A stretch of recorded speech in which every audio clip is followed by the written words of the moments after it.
السلام علیکم دوستو، بات جب تاریخ کے سب سے بڑے ظالم اور قاتل کی آتی ہے تو ہمارے ذہن میں سب سے پہلا نام چنگیز خان کا آتا ہے، کیونکہ اس نے اپنی فتوحات کے سلسلے میں تقریباً 4 کروڑ لوگوں کو مارا تھا۔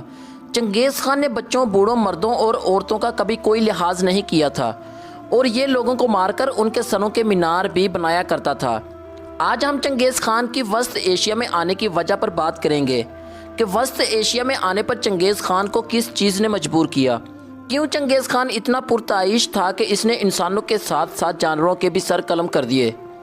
تو شروع کرتے ہیں ویڈیو، لیکن اس سے پہلے ہمارے چینل کو سبسکرائب کر لیں اور بیل آئیکن کو پریس کر لیں تاکہ آنے والی مزید ایسی اچھی اور انفارمیٹیو ویڈیوز آپ تک پہنچ سکیں۔ دوستو، بات ہے 1218 سن کی۔ آزاد تجارت کا معاہدہ طے پانے کے بعد منگول سلطنت سے ایک بہت بڑا وفد خوارزم شاہ کے وسط ایشیا آیا۔ چنگیز خان کے ایلچی سمیت تقریباً 500 تاجر اس وفد کا حصہ تھے۔ زیادہ تر سنکیانگ اور دیگر منگول علاقوں کے مسلمان تھے۔ بخارا میں خرید و فروخت کے بعد دولت سے مالا مال یہ قافلہ واپس جا رہا تھا کہ اترار کے سرحدی مقام پر اسے روک لیا گیا۔ اترار میں خوارزمی حکومت کا گورنر یونال خان تھا، جس نے الزام لگایا کہ یہ کوئی بزنس ٹرپ نہیں بلکہ تاجروں کے بیس میں جاسوسوں کو بھیجا گیا تھا۔ یونال خان علال الدین خوارزم شاہ کی انتہائی با اثر والدہ ترکان خاتون کا قریبی عزیز تھا، اس لیے اپنے خلاف کسی بھی کارروائی سے بے خوف تھا۔ علال الدین کو جب اس واقعے کی اطلاع دی گئی تو اس نے کہا جاسوس کی سزا تو موت ہے۔ تب یونال خان نے وہ قدم اٹھایا جس نے مسلم دنیا کی تاریخ بدل دی۔ اس نے تمام تاجروں کو قتل کر دیا اور ان کے مال پر قبضہ کر لیا۔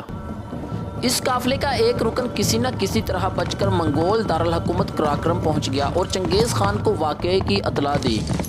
چنگیز چاہتا تو اسی وقت جنگ کا اعلان کر دیتا، لیکن اس نے صبر کا دامن نہ چھوڑا۔ 2 ایلچی علال الدین کے دربار میں بھیجے اور اس واقعے میں ملوث افراد کے خلاف سخت کارروائی کا مطالبہ کیا، لیکن علال الدین کا رویہ دیکھیں۔ اپنی غلطی تسلیم کرنے اور یونال خان کے خلاف قانونی کارروائی کی بجائے اس نے ایلچیوں کو ہی قتل کر ڈالا۔ یوں پے در پہ بھیانک فیصلوں نے طے کر دیا کہ اب خوارزم شاہ کی سلطنت کو چنگیز خانی قہر سے کوئی نہیں بچا سکتا۔ ہوا بھی یہی۔ ستمبر 1218 میں چنگیز نے 1.5 لاکھ کے لشکر جرار کے ساتھ تیانے شان کا پہاڑی سلسلہ عبور کیا اور وسط ایشیا میں قدم رکھ دیے۔ پھر راستے میں جس نے اطاعت قبول کی، سر جھکا لیا، ہتھیار ڈال دیے، وہ بچ گیا اور جس نے مزاحمت کی بری طرح کچلا گیا۔ سن 1219 میں چنگیز اترار پہنچا، بیشتر آبادی کو قتل کر دیا اور بالآخر یونال خان کو بھی پکڑ لیا۔ وہ شخص جس نے چنگیز خان کے غیظ و غضب کو دعوت دی تھی بہت بھیانک طریقے سے قتل کیا گیا۔ کہا جاتا ہے کہ کھولتی ہوئی چاندی یونال خان کے حلق میں انڈیل دی گئی تھی۔ اب چنگیز خان کا اگلا قدم بخارا میں تھا۔ فوج اندرونی قلعہ میں محصور ہو گئی اور بہت بہادری سے دشمن کا مقابلہ کیا، لیکن چنگیز کے سامنے مزاحمت کا مطلب تھا قتل عام۔ یہی وجہ تھی کہ 30,000 شہریوں نے خفیہ راستوں سے نقل مکانی کی کوشش کی، ناکام ہوئے اور ایک بھی زندہ نہیں بچا۔ جب شہر پر قبضہ ہوا تو صرف 2 عمارتوں کو چھوڑا گیا، ایک کلیان مینار جو چنگیز خان کو پسند آ گیا تھا اور دوسری مغاکے اتار مسجد سامانی مزار اس لیے بچ گیا کیونکہ وہ سیلاب کی زد میں آ کر کیچڑ تلے چھپا ہوا تھا اور صدیوں بعد آثار قدیمہ کی صورت میں برآمد ہوا۔